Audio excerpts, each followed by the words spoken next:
이 흐름 자체에서 이제 조금 더 불을 지핀 게 뭐냐 하면은 이란과 미국의 전쟁으로 인한 국제유가의 급등이죠. 국제유가의 급등을 하면서 시장은 이제 심각한 어떻게 보면 에너지원 다변화 정책을 펼칠 수밖에 없는 상황으로 간 겁니다. 여기에 이제 결과적으로 원유나 LNG의 가스 공급 자체가 어느 정도 제한지을 수 있다는 이슈가 나오면서 시장은 다시 한번 원전이나 뭐 SMR 이런 쪽에 박차를 가할 수밖에 없기 때문에 원래 갖고 있던 전력난에다가 플러스 알파 고유가로 인해서 이쪽 섹터에 대한 중요성은 계속 커질 수밖에 없는 거죠.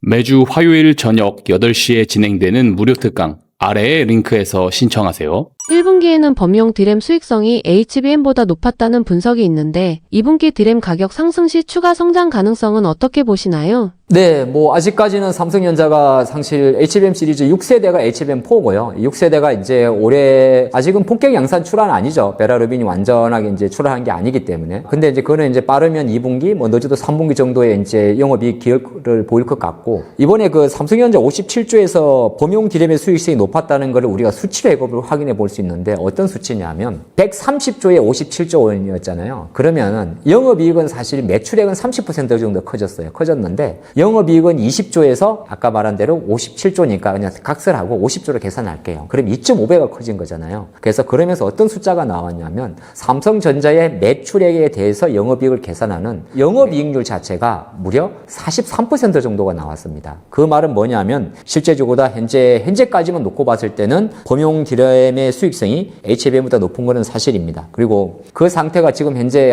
삼성전자에 묻어있기 때문에 삼성전자 주가가 이런 실적이 잘 나옴에도 불구하고 앞으로도 좋다고 한 이유는 범용 반도체 디램 같은 경우는 앞으로도 계속 고공행진을 보일 거니까 이거는 중요한 게 구분해야 되는데 쭉쭉쭉 오를까에 대한 것도 당연히 열려있습니다만 높은 가격을 유지할까가 핵심이에요. 네, 아까 제가 뭐 8GB짜리 하나 말했습니다만 1.36달러 하던 게 13달러 60센트 같단 말이에요. 10배 올렸으면 걔네들이 내려봤자 어차피 쇼티지라서 계속 최소 10달러 이상 가는 거거든요. 그래서 절대 수치가 높기 때문에 2분기 같은 경우도 반도체 가격 자체가 되게 높을 수밖에 없다. 그렇게 볼 수가 있겠습니다. 삼성전자 파운드리 사업부 반등 가능성은 어떻게 보시나요? 이게 이제 가장 복병인데 오늘 이제 뭐 매체를 통해 가지고 이런 이야기를 해요. 우리가 삼성전자가 파운드리 이제 수율이 얼마냐 이야기했거든. 참고로 좋은 거와 나쁜 게 있습니다. 참고 올해는 지금 26년도 제가 4월 달에 여러분들과 이야기를 했는데 지금 나온 재료를 보니까 삼성전자의 최고 이제 선단 공정 중에서 2나노 같은 경우가 파운드리 2나노가 지금 수율 55% 정도라고 이야기를 합니다. 100에 맞겠다 그래요. 수율이라는 건 뭐냐면 하나의 반도체 동그란 웨이퍼 있죠. 웨이퍼를 해가지고 양품의 비율입니다. 100장을 찍어냈는데 50개가 양품이면 수율이 50%. 그럼 나머지 50개는 다 버려야 됩니다. 참고로 업계 조사에 의하면 수율 1%에 어느 정도의 손익이 왔다 가냐면 수천억에서 조 단위가 나오는 겁니다. 근데 좋은 점은 뭐냐 하면 삼성전자가 실제적으로 작년도 25년도 하반기에는 2나노 수율 자체가 20%밖에 안 됐었어요. 그러다 보니까 우리가 희망회로 관점에 놓고 볼 때 삼성전자가 매 분기 조 단위 이상의 적자를 보일 때 파운드리 부분에서는 이제 흑자가 될 것이다. 그렇게 기대를 해왔는데 그래서 결과적으로 놓고 보면 올해 상반기 기준으로 지금 50%가 넘었으니까 작년 하반기보다는 엄청 이제 기술 많이 발달한 거죠. 근데 이거는 전체 수율이고 이걸 만약에 55%라고 짰을 때 이걸 마지막에 이제 패키징을 한다든지 기타 관점에서 수율이 좀 떨어진다고 해요. 그러면 지금 현재 삼성전자 2나노 파운드리 2나노는 대략 40% 정도 수율이라고 합니다. 비교를 쉽게 돕기 위해서 대만의 TSMC 같은 경우는 2나노 기준으로 대략 60% 이상의 수율을 보여주고 있습니다. 그러니까 삼성은 계속 노력하고는 있긴 있는데 아마 제가 볼 때는 이 속도로는 26년도에 파운드리가 적자를 탈출하기는 조금 어렵습니다. 그건 우리가 인지하고 있는 부분이고 다만 그렇다고 모든 것이 다 나쁜 거냐 꼭 그렇지는 않습니다. 일단은 지금 이런 상태에서 만약에 나쁘게 봤을 경우에는 삼성전자가 테슬라 메가팹으로 들어가는 AI6 같은 경우도 TSMC 물량에서 삼성에서 가져오는데 조금 딜레이 될 수 있고 삼성이 그 26년도에 갤럭시 S26 출시했죠. 그래서 엑시노스 넣었습니다. 그래서 삼성이 자체적으로 퀄컴의 스냅드래곤을 사용하지 않고 자체 AP를 사용을 했는데 이것도 지금 약간은 생각보다 좀 뭐라단 말은 있어요. 돌고 돌면 어려운 이야기 했습니다만은 삼성의 파운드리가 아직까지 뚜렷하게 눈에 보이는 건 없다고 이야기하는 게 좀 많습니다. 다만 이 적자가 나와도 주가가 그렇게 반응 안 하는 이유는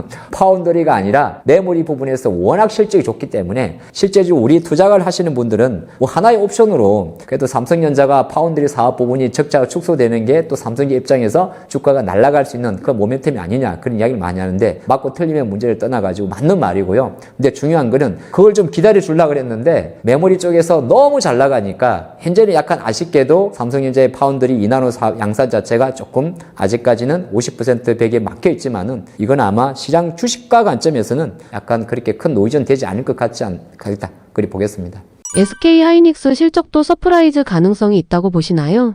이미 난리가 났죠. 저도 이제 딱 그 생각 들었던 게 삼성전자 실적 발표할 점에 57조 2조 원, 57조 원 딱 찍고 물론 이제 주가는 잠깐 빠졌었어요. 뭐 빠졌다는 것도 많이 빠진 건 아니고 20만 원 갔다가 뭐 그날 하필 또 정시 외적인 것도 없잖아 있었죠. 그리고 이제 생각할 때 57조 중에서 아시겠지만은 50조가 DS 사업부잖아요. 그럼 하이닉스는 이제 4월 말에 아마 마지막 주에 실적을 발표할 건데 40조 원 이상 전망이 오입니다. 저도 그렇게 생각을 해요. 그러니까 삼성전자가 3월 말 4월 초만 해도 전체 실적 전망이 40조 원 초반에서 거의 많이 봐야 45조 정도였어요. 그런데 뚜껑을 열어봤더니 57조가 나온 거잖아요. 그러면 이건 하이닉스랑 고스란히 반영이 됩니다. 제가 아마 이때 영상 이야기 드릴 때 삼성전자 38.5조, 하이닉스 36.5조 원 정도 말씀드렸었는데 38.5조 원짜리가 57조가 나왔으니 50조 작고 그러면 하이닉스 같은 경우는 대략적으로 40조 정도가 나오는데 엄청나게 다른 건 또 있습니다. 뭐가 다르냐면 삼성전자가 아까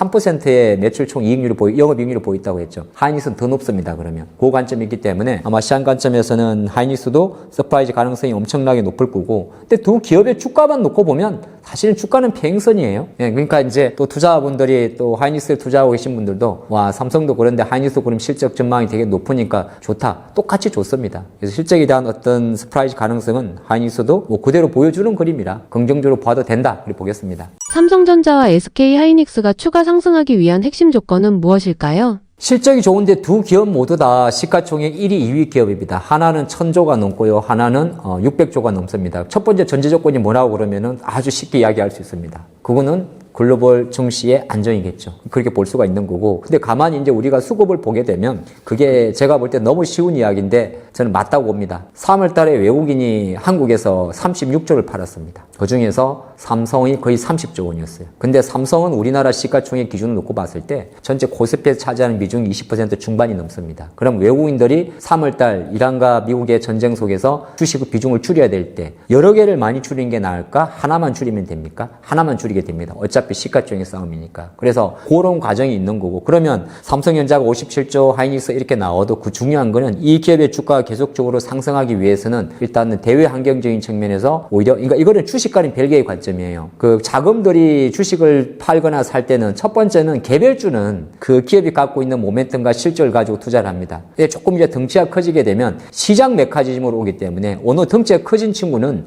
삼성전자나 하이닉스도 어떻게 보면 반도체 기업이지만은 어떻게 보게 되면 한국 코리아 주식 자체를 줄이고 내리고 어떤 바로미터가 됐기 때문에 첫 번째 핵심 조건은 해외 대외 변수에 안정이 될 것 같고요. 두 번째 조금 첨언을 한다면 바로 미국 북 빅테크 기업들의 주가 강세와 연관이 됩니다. 결과적으로 ICBM 반도체나 가격이 많이 오른 것도 데이터 센터에 들어가는 디램이나 낸드의 가격이 올랐기 때문이고 결과론적으로 삼성이나 하이닉스 같은 경우가 HBM4라든지 엔비디아 GTC 2026 이런 거에 초점을 맞춘 이야기도 미국의 주요 빅테크 기업들이 계속적으로 AI 기업에 대한 투자를 지속한다는 거고 그게 미국의 주요 빅테크 기업들의 주가와 연결되는 그림이잖아요. 그 관점이 같이 부차적인 조건이다. 그리 볼 수 있겠습니다. 유가 상승이 확대될 경우 메모리 수요 둔화 가능성은 없을까요? 없을 수는 없겠죠. 있습니다. 왜 그러냐면 이건 너무 이제 경제학적 관점인데 경기론적인 관점인데 유가 상승 경기 둔화니까 또 수요 둔화 이렇게 볼 수가 있겠죠. 뭐 쉽게 말하면 스마트폰, 노트북 다 똑같은 게 이제 메모리 가격에 대한 수요가 둔화될 수 있는 거고 또 하나가 우리가 생각하게 되면은 AI도 그런 거잖아요. 뭐 예를 들어서 AI는 전쟁이랑 상관없어 이렇게 단언하기가 어려운 것도 결과적으로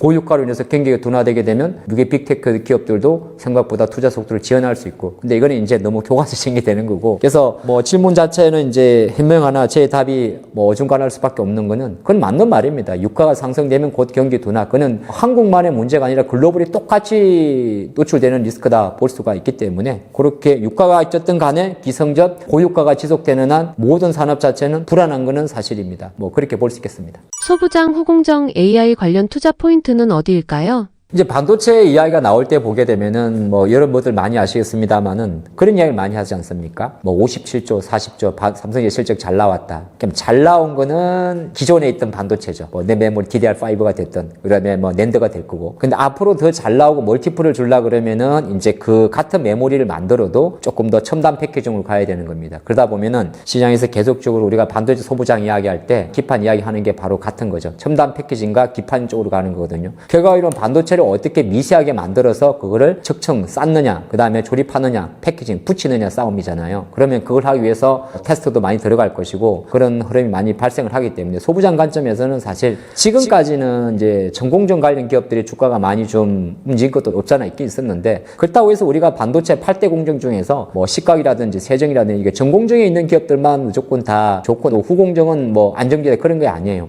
반도체가 약간 경기가 안 좋을 때는 대부분이 후공정 패키징 회사들의 실적이 되게 안정적입니다. 뭐 기업으로 말씀드리면 하나마이크론이나 이런 것처럼 후공진 기업들. 근데 반도체 자체가 가격이 상승하고 반도체 자체에 대한 가격 상승을 또 점핑시키는 구간에서는 다시 반도체 전방 공정, 8대 공정 중에서 전방에 있는 그런 기업들 실적조도 계속 좋아하게 됩니다. 만약에 KCT라는 기업이 있다면 반도체 연마제잖아요. 그럼 연마제 관련된 수요가 늘어날 수밖에 없는 거고 원익IPS라는 기업이 있으면은 CBD 정착 장비에 대한 수요가 늘어날 수밖에 없는 겁니다. 테스트도 마찬가지고. 그리고 그게 되면 될수록 또 소부장 관련해서 반도체 소재를 만드는 뭐 동진 세미캠이나 한솔케미칼 뭐 이런 기업들도 실적이 좋아질 수밖에 없고 여기에 레이저 커팅 장비를 하는 이오테크닉스나 이런 거와 다 연결되거든요. 그래서 이렇게 말하면 여러분들이 되게 헷갈릴 거예요. 도대체 뭘 사라는 거야? 그럼 돌고 돌아와가지고 딱 이야기 드리면 저는 여전히 이제 반도체 소부장을 볼 때는 거의 대부분이 후공정 패키징이나 기판 쪽을 많이 봅니다. 그러한 부분 자체가 왜냐하면 기술이 발전하면 발전할수록 결정적으로 많은 테스트를 해야 되고 또 테스트하는 과정에서 반도체는 미세하게 잘 장착을 해야 되기 때문입니다. 그렇게 볼 수 있겠습니다.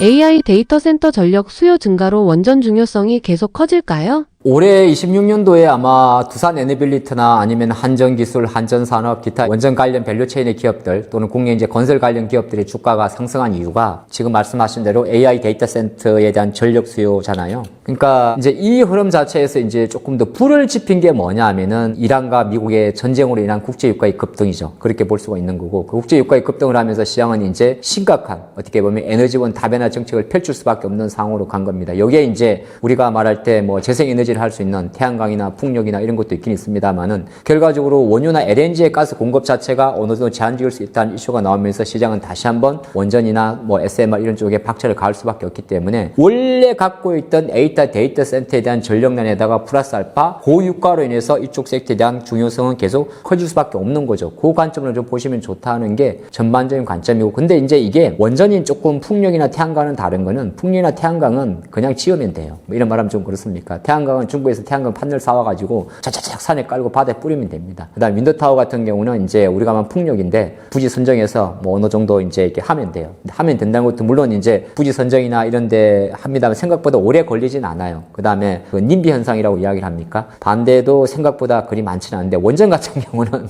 사실은 쉽진 않아요. 쉽진 않는 거고 SMR 같은 경우도 아직 상용화가 안 된 상황이기 때문에 실제적으로 이제 이론적으로는 여러분도 아시겠지만은 똑같은 내용이거든요. AI 데이터 센터 전력은 대구 부족할 거고 근데 불육한데 하필이면 지금 원유까지 올랐으니까 이거는 이제 전력을 발생하기 위한 전력원까지 부족하니 당연히 원전에 대한 수요는 중요성 커질 수밖에 없겠죠. 근데 주가는 왜 이렇게 안 갑니까? 라고 묻는다면 그건 이제 아까 말씀드린 대로 원자력이 갖고 있는 투자와 그러니까 투자 기간 그 다음에 실제적으로 그게 전력원으로서의 자기 역할을 할 때가 시간이 걸리기 때문이에요. 그래서 이런 기업들 같은 경우는 중요성은 계속 커진다. 오케이. 다만 주가가 갑자기 움직이지 않는 거는 약간 긴 호흡으로 봐야 되는 섹터다. 그렇게 한번 좀 궤를 나눠보면 어떨까 싶습니다.